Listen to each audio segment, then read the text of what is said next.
make your breath just a little more pleasurable right now. What would you do, not to do it the right way or not to improve it, but what would make it just a little bit more pleasurable?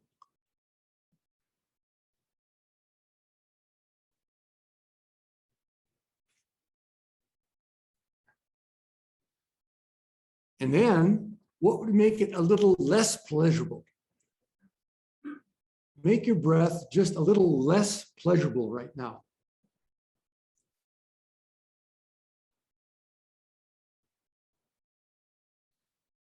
Now notice what you did to make your breath a little less pleasurable. And now undo that and go back to having it be a little more pleasurable.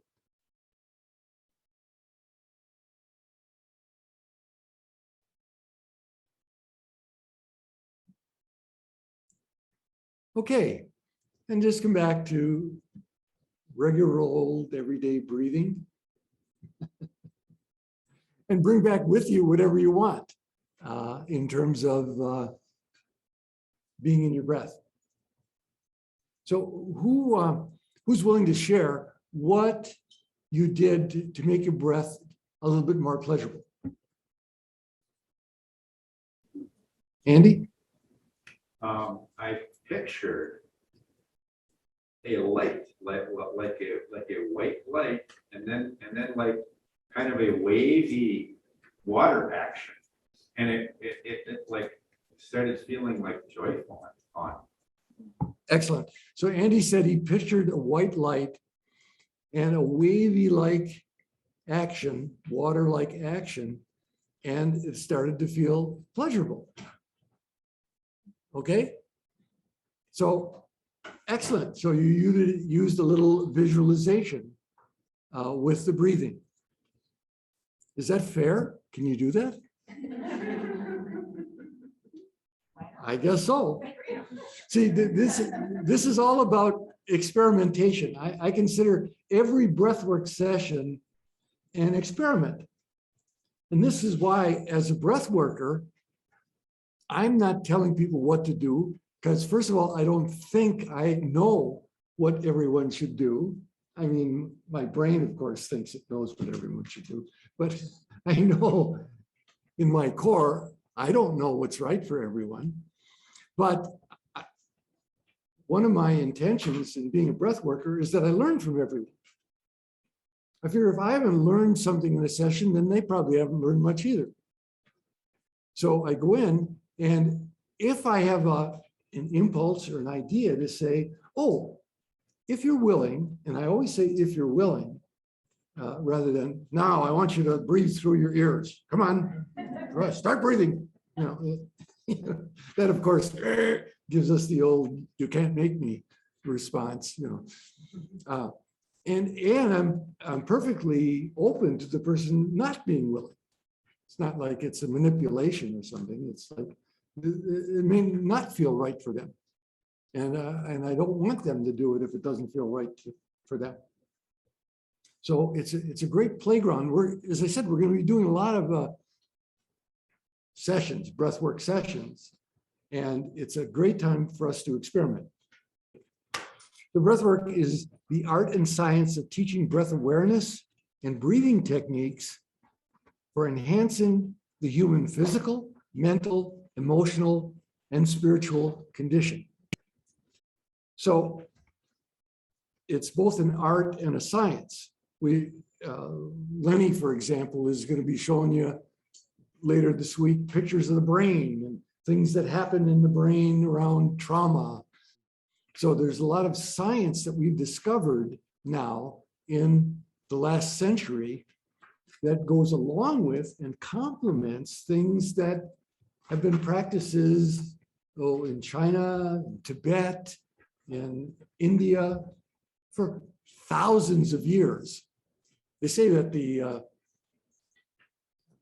Taoists have 3,000 breathing techniques, but that's a conservative estimate. Others say it's more like 10,000. So these folks have been around for a long time, playing with the breath and experimenting with different things you can do with the breath. I like to say that the breath work that we teach and that we do here is taking from all of those ancient traditions and adding to it things that we're discovering new, things that add layers of consciousness to work with breath. In all of the ancient traditions, there have been indigenous practices that people used, and they didn't divide things into, well, health and emotional well-being and spirituality. You know, it was like, no, this is a breath with, makes me feel good. You know? So it's like, yeah, this works. I remember in a workshop that we used to do in the School of Integrative Psychology years ago, called Enlightenment Intensive. It was always done in the middle of winter, and we'd go out in the early morning before we'd start and do breath practices in freezing in Wisconsin, you know. And what did we use? We used Tibetan breath practices, because in Tibet, it's pretty cold. And they knew how to breathe in ways that moved the blood and got the energy moving. I'm using it all the time. I use coherent breathing when I wake up in the morning and before I go to bed at night. It brings the brain and the heart rhythms into coherence.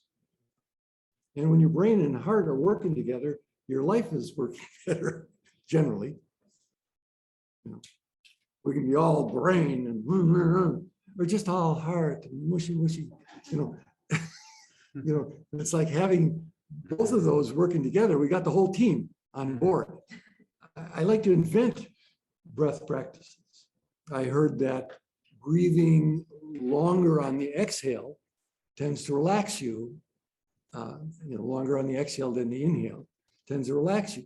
So I get in bed at night, even after I do the coherent breathing, then I'll do some breathing that's really extends the exhale. But I don't make things public until I've tried them for at least a year or so. You know, say, yeah, try this one. But there's one that's similar to that that's quite popular. It's called the 4-7-8 breath. So it's inhale for a count of 4, hold for a count of 7, exhale for a count of 8. So play with this stuff. Play with it. So I said that there's modern applications that started to come into psychotherapy, for example, many years ago. I didn't know about when I wanted to be a psychotherapist, and I went through all this school of becoming a talking head. And when I was done with it, I said, I can't do that. I'm not going to live my life as a talking head. So it wasn't until I discovered, oh, wait a minute, there were some therapists that were experimenting with getting the whole body on board. And of course, they used the breath. You want to get in the body? Use the breath. Wilhelm Reich was a pioneer back in the day, and he had people breathing deeply and vocalizing and screaming, and it was probably pre-Rolfing, you know, because he would do heavy release in the body type of work. So one of Reich's students, he had 2 students. One was 2 main students. He had a lot of students, but 2 main students that I know about, that I've had exposure to, were John Parakas and Alexander Lowan. And John Parakas's wife was a psychic. These are all psychiatrists. They were medical people but they wanted to improve on, none of them handed out pills, okay? They wanted to improve on what the human condition directly from empowering people. And John Parakas would start his session like this and he would take his glasses off.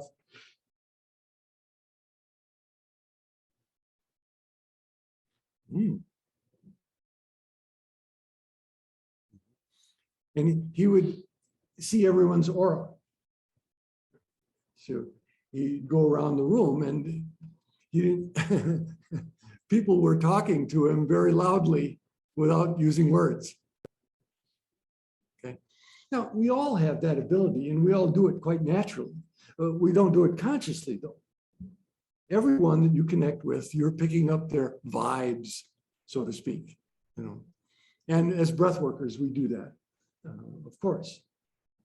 But you can be trained in becoming more sensitive with that and making the tool more valuable for you.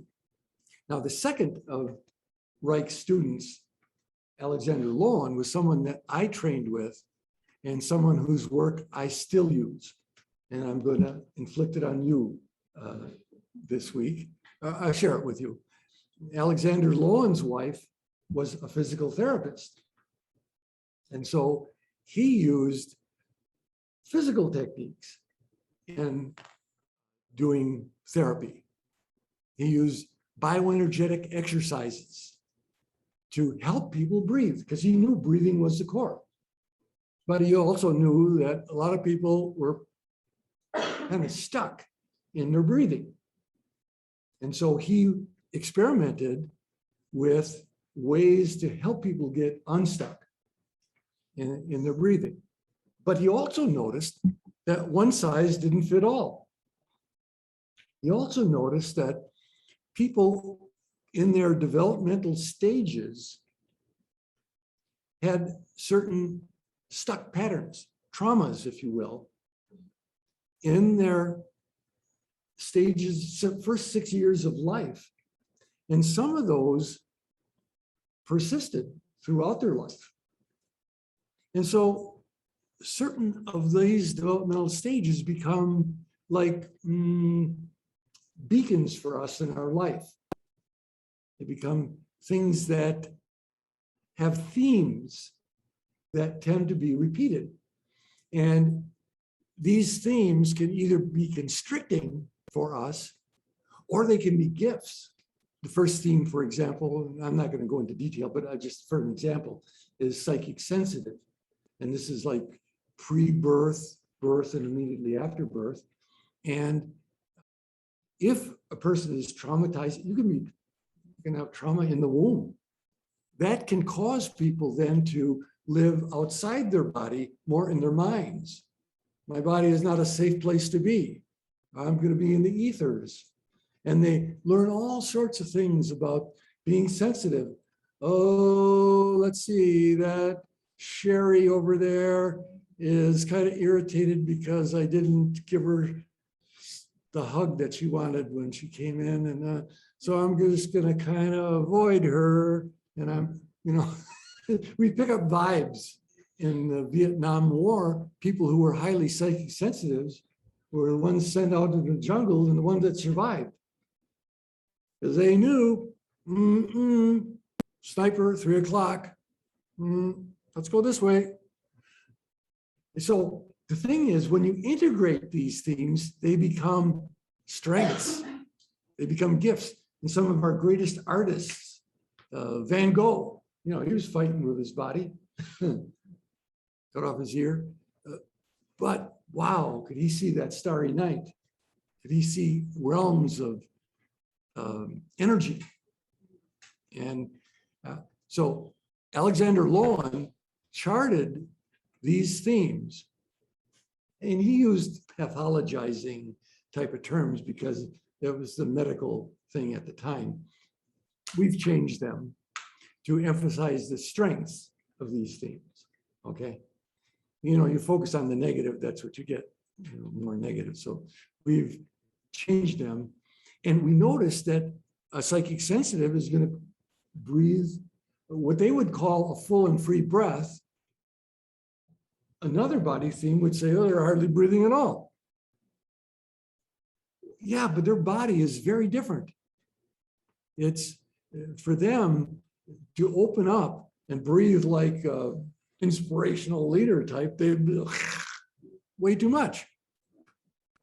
Again, you don't have to know these themes to be a good breath worker. It's just one tool that you may be drawn to and want to specialize in that will help you out. Intuitively, you know not to push someone to breathe who has a hard time moving their diaphragm at all or opening up their chest. So you work with them and you work slowly. I mean, it's natural. But Alexander Lowan's work really intrigued me. And so I went into it and made it a life work. But other body therapists came along. I also did a stint with primal therapy. I like to experiment with all sorts of things, right? That's really using the voice and opening up your system. Arthur Janoff and all sorts of body therapists start to emerge. And this was like the 60s and the 70s. And people were getting the freedom to say, well, we don't have to do Freudian psychoanalysis. It's a wonderful time opening up. And Leonard Orr did not come from a medical background, did not come from being a therapist, a psychotherapist. He came from, actually he was a born-again Christian for a while. And then he was a salesman. I guess he always was a salesman. He's quite an offhanded guy. He liked to iconoclast. He liked to break tradition. He quipped one time. He says, yes, I made my first $1 million selling air. Very sacrilegious. That's why I liked him. So Leonard began experimenting with breath because he himself was suicidal for a number of years, but he found that there was a key in the breath that helped give meaning to his life. And then they began to experiment with breath in California, of course, in the hot tubs. And they thought it was the water, the hot water that was doing it.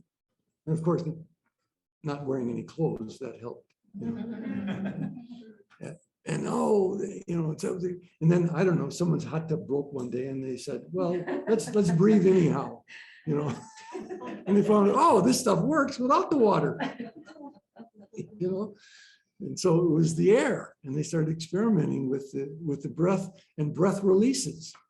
When they were doing the water type of things, he would have people in a bathtub breathing, and he said you could do this on your own, because he was great in empowering people. Not like, oh, I'm the only one that can teach you how to breathe. No, this is for everyone.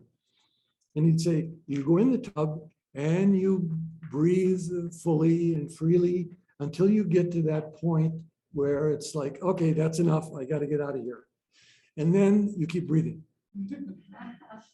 Yeah, you just go past that point where your old fears start to come in. And experiment. You're not forcing you're experimenting with what happens if I just stay with this a little longer. And people were having breakthroughs and insights, and it's like opening the doors of conscious awareness just by having the courage to stay with the breath. And hey, we're going to be doing that this week. We all are.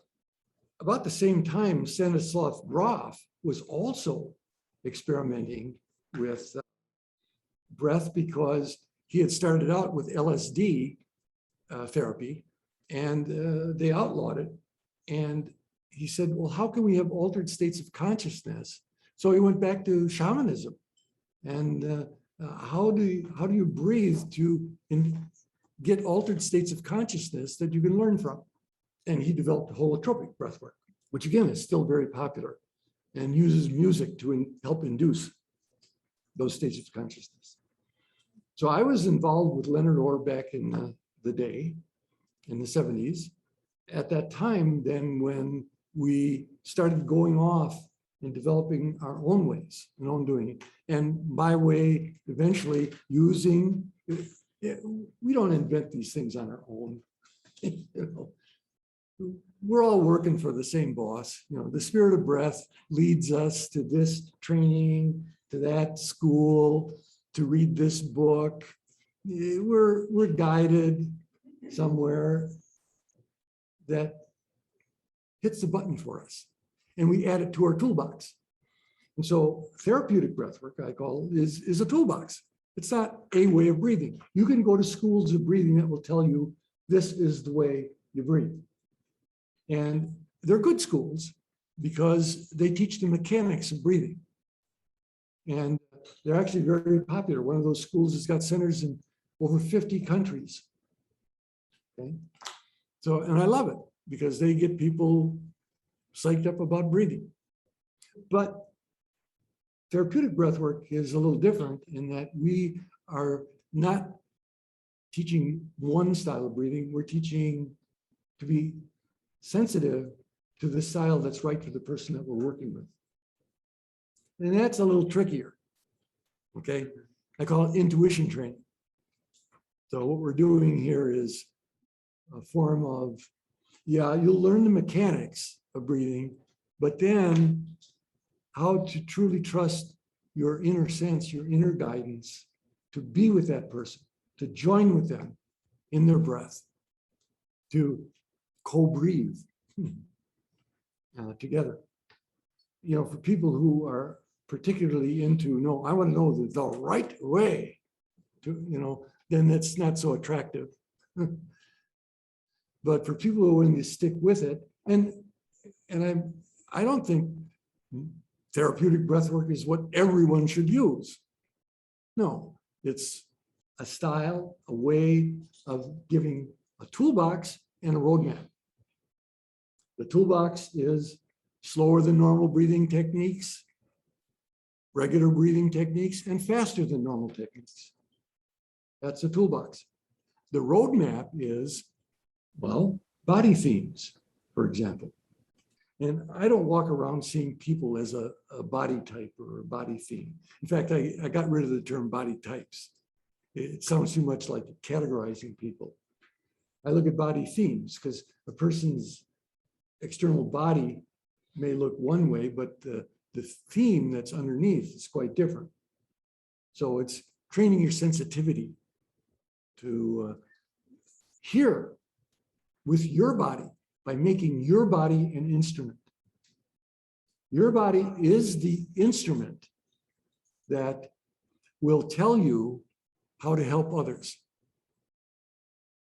And so, see, that then got me back into, I said, okay, now I'm willing to go back into the service business of helping people because I'm not going to sit in a room and be a talking head. Each of you are called here for a different reason. To learn some things from here and to discover your own breath work. I can't teach you breath work. I can set it up and give you some clues and instructions. You will find your own breath work. You're going to find what works inside of you. So we're going to experiment with a lot of different things. And it's good to follow instructions in the beginning, okay? It's not like, oh no, just resist everything. No, it's good to experiment, follow instructions, but then make it your own. You're going to come out of this with your brand. And you can still call it therapeutic breathwork if you want to be involved in this school and this teaching and so on. But it's going to be your style and your way of doing it.